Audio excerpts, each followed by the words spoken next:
Hello everybody, Lord Almighty here. Today is Wednesday, June 14th, 2018, and just like any other self-respecting fisherman, I love to tinker with my tackle. I find that there's few satisfactions greater than catching a fish on a lure that you modified or even made from scratch. And today I want to focus on a couple of lures that I've made some modifications to in hopes of getting some additional fish. So the first lure that I'm going to be using today is this sunfish swim bait, and the modification I've made is I've attached a stinger hook. These things actually come with a stinger hook that's on the bottom right here, connected by a split ring, but I've actually extended the stinger hook further back by attaching a length of heavy fluorocarbon leader with some crimps, and now instead of at the front where it normally is, the stinger hook is in the back. And what I'm hoping is that'll help me hook up on any short striking fish. Now you're probably thinking, well, yeah, you've got that hook on the back now, but what about the front hook? Well, that's what this big beefy hook up front is for. So if a fish grabs it by the head, that big hook is still going to get him. But if he comes up behind it and he grabs it by the tail, that stinger hook is now far enough back so that I can get a hook up on him as well. At least that's my theory on the whole thing. I mean, it might just be another case of me overthinking things, but I really do believe that this is probably going to help me with my hookup ratio on this bait.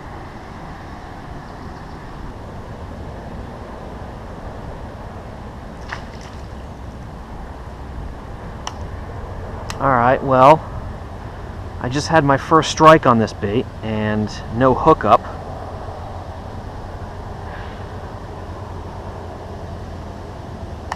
Try that again. It was a small fish.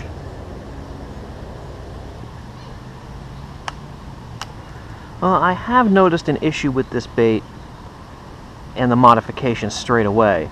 When the hook is tucked in the back like I originally intended, it greatly interferes with the action of the bait. It's got almost no side-to-side motion whatsoever.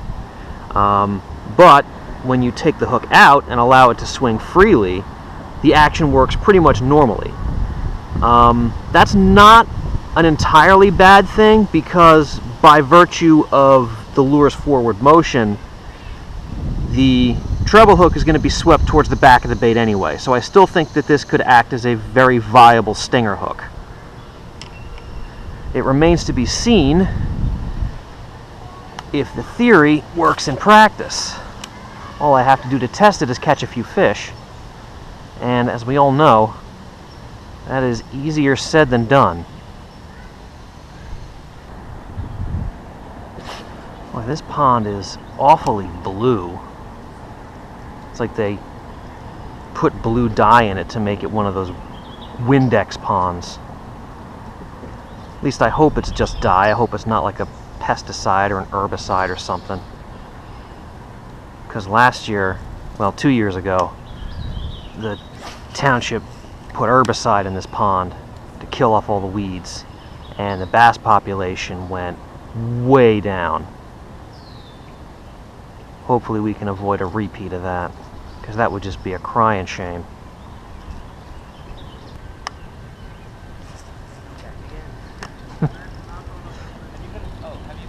Oh, fish on, fish on!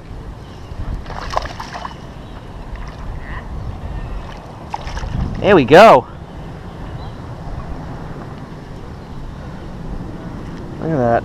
Right on the stinger.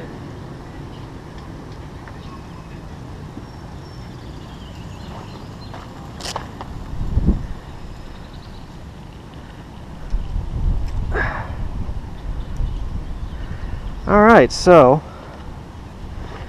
it appears that, at least for this instance, that lure modification works just fine.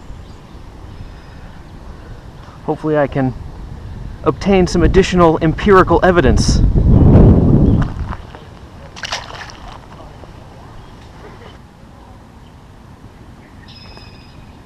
Oh, geez!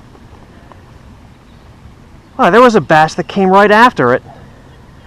He got it from behind, but still couldn't hook up with him. That's interesting. So apparently that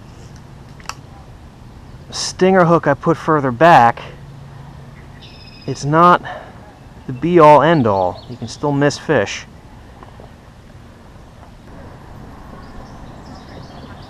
What the heck? Oh, would you look at this? I hooked somebody's dropper rig. Look at this. They got a little popper, and underneath that they had a like a little beadhead nymph. Cool. Finders keepers.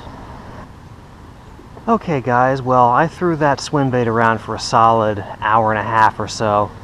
Got 3 bites, landed 1. Not sure exactly what role that stinger hook played in me catching that 1 fish, as opposed to possibly going 0 for 3. But you know what? It didn't hurt, and I'm definitely encouraged, and I'm going to look into fishing with that bait, with that modification a little bit more. But what I want to do right now is I want to switch over to a second bait that I've modified to fish this last hour or so of daylight. You probably recognize this guy. This is the live target sunfish. It's a snag-proof sunfish. Unfortunately, it's also fish-proof. At least it is when I use it. So I thought hard about what kind of modifications I could make to it to help me with my hookup ratio. And what I decided on was doing this. I took a length of very strong fluorocarbon leader and crimped it into a loop around the base of the hook. I attached to that a dual lock snap swivel with a treble hook on it, and to top it all off I have a rubber O-ring around the tail just to pin the hook towards the back of the lure. It's kind of a complicated setup. I could have just attached the treble hook right to the fluorocarbon, and that would have probably worked just fine, but I wanted to put together a system where I could easily remove and then reattach if I wanted that treble hook based on what kind of cover I'm fishing. You know, obviously if you're fishing really dense vegetation, you want to take that treble hook off, otherwise you'll get hung up on the weeds on every cast. So hopefully this modification will help in catching the fish in this pond that have swung and missed at this bait in the past. Well, the bait definitely sits a little lower in the water with the added weight of the hook and the snap, but it still floats just fine, and the action looks pretty good. So far so good.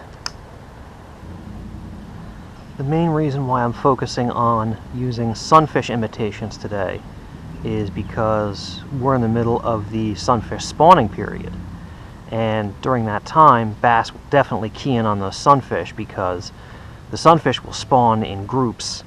And not only will they feed on the sunfish that are guarding their nests, but the nests also attract other sunfish and other smaller fish that will try to eat the sunfish eggs, and the bass will go after those as well. So whenever the sunfish are spawning and you see a group of sunfish, you want to fish around the perimeter of that spawning ground pretty thoroughly with anything that looks like it could be mistaken for a sunfish, whether it be a spinnerbait or a chatterbait or a jig, or in this case the topwater sunfish, because if there are bass around, chances are they will be looking for a big fat sunfish to inhale. I was talking to one of the locals earlier today, and he was telling me that he was catching bass on jigs, just dragging them slow on the bottom. So I might actually be doing the exact opposite of what I need to be doing to catch fish right now. But I'm going to stick with this. Sometimes fishing ain't about catching fish. Sometimes it's about doing new stuff and doing stuff you think is fun. I mean, there have been plenty of times where I knew that a certain bait would be really good, but I decided to fish with something else because I thought it would be more fun.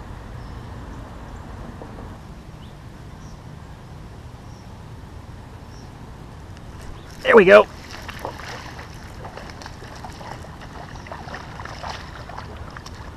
Wow, would you look at that? On the back hook.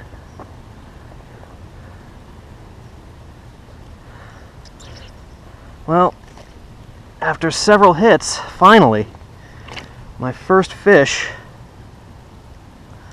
on this bait. And he took the brand new hook.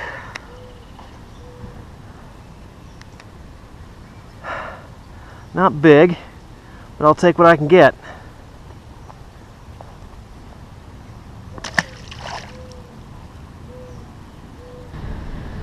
Alright, well, I've made a circuit around the best half of this pond, so I'm going to call it a night, but I'm going to call it a success. I took out 2 baits that I modified, and I caught a fish on each, and the modifications I made proved vital in actually landing those fish.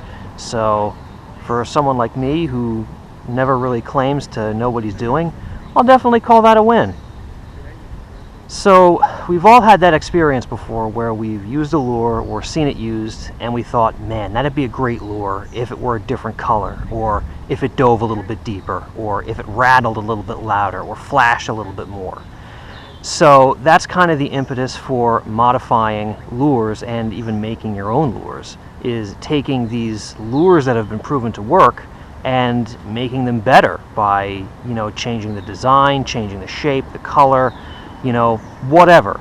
And just about every fisherman has done it at some point in some form. And if you keep on doing it, you might hit on something that no one else is doing and wind up with one of the best lures out there. And that's how a lot of these pros make their money. They use these existing lures and they improve upon them and they patent them and sell them, and they become, I don't want to say millionaires, but they make a comfortable living off of fishing. And hey, you know what? That's my dream. I don't know about you. So thank you all so much for joining me this evening, and I will see you on the next adventure.